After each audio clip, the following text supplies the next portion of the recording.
Many of you may be familiar with the term silent majority because a number of politicians in the past few decades have used the word. Well, this term actually comes from a speech by Richard Nixon, which is titled The Silent Majority.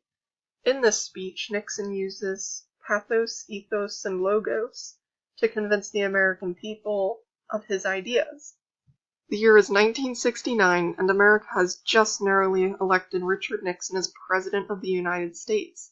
The Vietnam War has been waging for several years now and has become increasingly unpopular.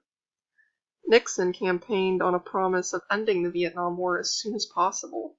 Now, in November of 1969, very early into his term, President Nixon is going to have to explain his curious decision to prolong the war. This is a difficult speech because not only does Nixon have to explain to his base, but he also has to explain to other Americans why extending the war is a good idea and why this extension is good for both the people and the country. One of Nixon's strengths in the logic department is his ability to lay down facts in order to accomplish his goal of persuasion. The main goal of this speech is to convince the American people as to why this war is too important to leave. Nixon does this by appealing to the American people's strong desire to save the lives of the soldiers and to finally witness peace.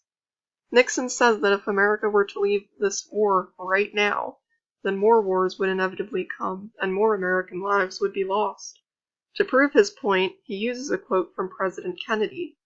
This quote expresses Kennedy's fear of the rest of Asia falling to communism if the war is lost in Vietnam. Nixon knows Kennedy was popular with the American people.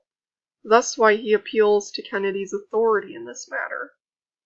Nixon then, near the end of the speech, attempts to assure the American people that he is indeed attempting to end the war despite prolonging it. Nixon does this by providing facts, such as enemy activity is down 20%. And the fact that he hopes that about 20% of all American combat forces will be withdrawn from Vietnam in December. One of Nixon's weaknesses in logos is his appeal to fear to get his point across. In his speech, he says that if the U.S. were to withdraw, it would spark violence wherever our commitments help maintain peace. Ultimately, it would cost more lives. The question is, how does he prove that this course of action would actually bring destruction? He doesn't take time to say why this would be a disastrous move. He just says it. He also appears to fallaciously use the bandwagon argument when he states, if a vocal minority, however fervent its cause, prevails over reason and the will of the majority, this nation has no future as a free society. The question is, how does he know what the majority wants? And how does he know that the majority is always right?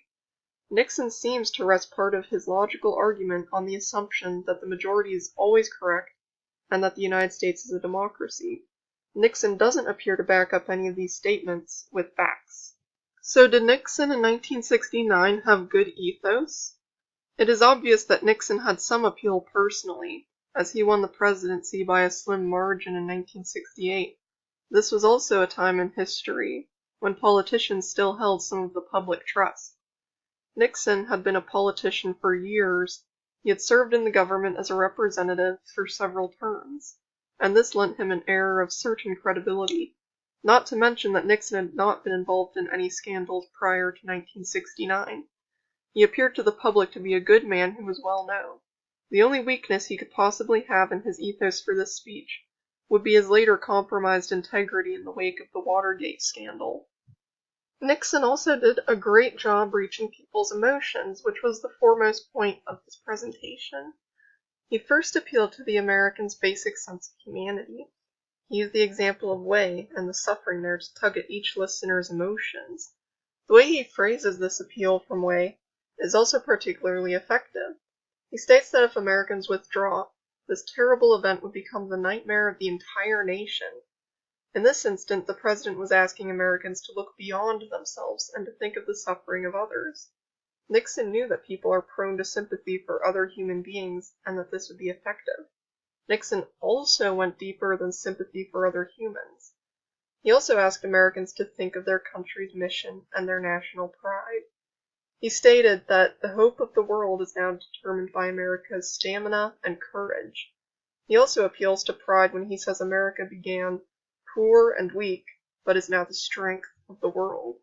The only way pathos can be abused is by going overboard with emotion, and does Nixon do this? In a sense, he does. When he says it's up to the courage and resilience of Americans to save the world, he appeals too much to their pride and emotion. He makes Americans seem almost like the saviors of the world, which is not true, of course. This kind of aggrandizement can have the effect of turning people away from what is being argued.